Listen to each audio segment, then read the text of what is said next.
السلام علیکم ورحمۃ اللہ تعالی وبرکاتہ۔ تمام بھائیوں بہنوں سے درخواست ہے کہ اگر آپ نے ہمارے چینل کو سبسکرائب نہیں کیا ہے تو ضرور کر لیں تاکہ روزانہ 5 منٹ کی ویڈیو آپ کو ملتی رہے، شکریہ۔ نمبر 1، اسلامی تاریخ 25 رمضان المبارک۔ غزوہ بدر میں مسلمانوں کی فتح۔ قریش مکہ مدینہ پر حملہ کرنے اور ابو سفیان کے قافلے کی حفاظت کے لیے 1000 پر مشتمل لشکر اور جنگی سامان لیس ہو کر میدان بدر میں پانی کے چشمے کے پاس پڑاؤ ڈالا۔ دوسری طرف حضور صلی اللہ علیہ وسلم 17 رمضان مبارک سن 2 ہجری میں صحابہ اکرام کو لے کر میدان بدر پہنچ گئے۔ مسلمانوں کی تعداد 313 یا کچھ زائد تھی۔ ان کے پاس صرف 17 اونٹ، 2 گھوڑے اور 8 تلواریں تھیں، مگر مسلمان اپنی تعداد کی کمی اور بے سر و سامانی کے باوجود شہادت کے شوق میں بہادری کے جوہر دکھانے کے لیے بے تاب تھے۔ حضور صلی اللہ علیہ وسلم صحابہ کی صفیں درست فرما کر خیمہ تشریف لے گئے اور سجدے کی حالت میں دعا فرمائی، اے اللہ، اگر آج تو نے اس مٹھی بھر جماعت کو ہلاک کر دیا تو روئے زمین پر تیری عبادت کرنے والا کوئی نہیں رہے گا۔ اللہ تعالیٰ نے آپ صلی اللہ علیہ وسلم کی اس دعا کی برکت اور صحابہ کی جانثاری کی بدولت مسلمانوں کو شاندار کامیابی عطا فرمائی۔ کفار مکہ کے عتبہ، شیبہ، ابو جہل، امیہ بن خلف جیسے بڑے بڑے 70 کافر مارے گئے اور 70 قید کر لیے گئے، جبکہ مسلمانوں میں بھی 14 صحابہ کرام شہید ہوئے۔ نمبر 2، اللہ کی قدرت۔ ایک عجیب پرندہ یعنی ایک چھوٹا سا پرندہ ہے جو اونچے اونچے درختوں پر اپنا گھونسلہ بناتا ہے۔ اس کا گھونسلہ صراحی کی طرح ہر طرف سے بند ہوتا ہے، صرف ایک طرف سے جانے کا راستہ ہوتا ہے۔ اس میں بارش کا ایک قطرہ پانی بھی نہیں جا سکتا۔ اس گھونسلے میں اپنی ساری ضرورتیں پوری کرنے کا الگ انتظام کرتا ہے، یہاں تک کہ روشنی کا انتظام اس طرح کرتا ہے کہ ہر دن ایک جگنو پکڑ کر لاتا ہے اور اس کو گھونسلے میں پھنسا دیتا ہے، اور وہ جگنو رات بھر روشنی دیتا رہتا ہے۔ غور کیجئے کہ وہ کون ہے جس نے ایک چھوٹے سے پرندے کو انسانوں کی طرح ایسے ہنر و فن عطا کیے۔ یہ سب اللہ کی قدرت کا نمونہ ہے۔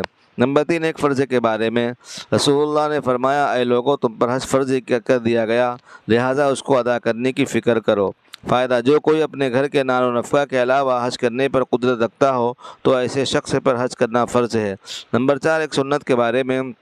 عیدگاہ ایک راستے سے جانا اور دوسرے سے آنا۔ رسول اللہ صلی اللہ علیہ وسلم عیدگاہ ایک راستے سے تشریف لے جاتے اور دوسرے راستے سے تشریف لاتے۔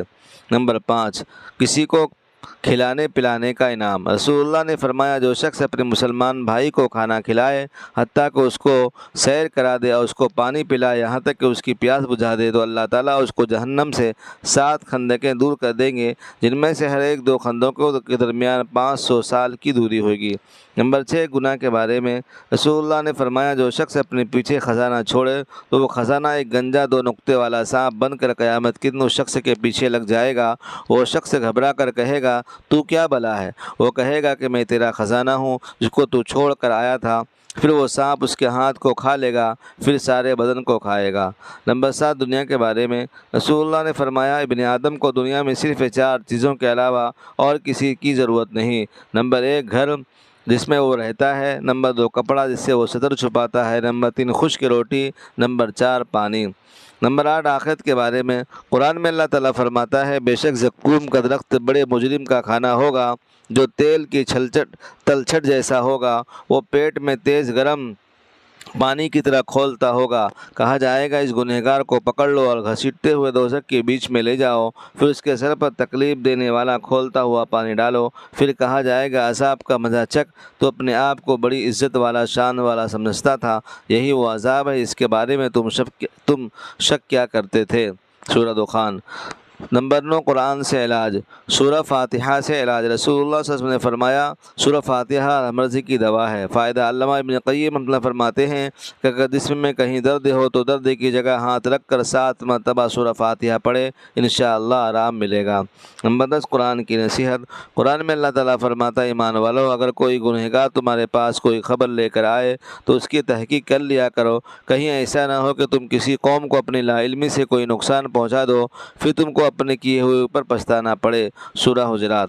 اللہ تعالی ہم سب کو ان باتوں پر عمل کرنے کی اور روزانہ پورا بیان سننے کی توفیق عطا فرمائے۔ آمین۔ وآخر دعوانا الحمدللہ رب العالمین۔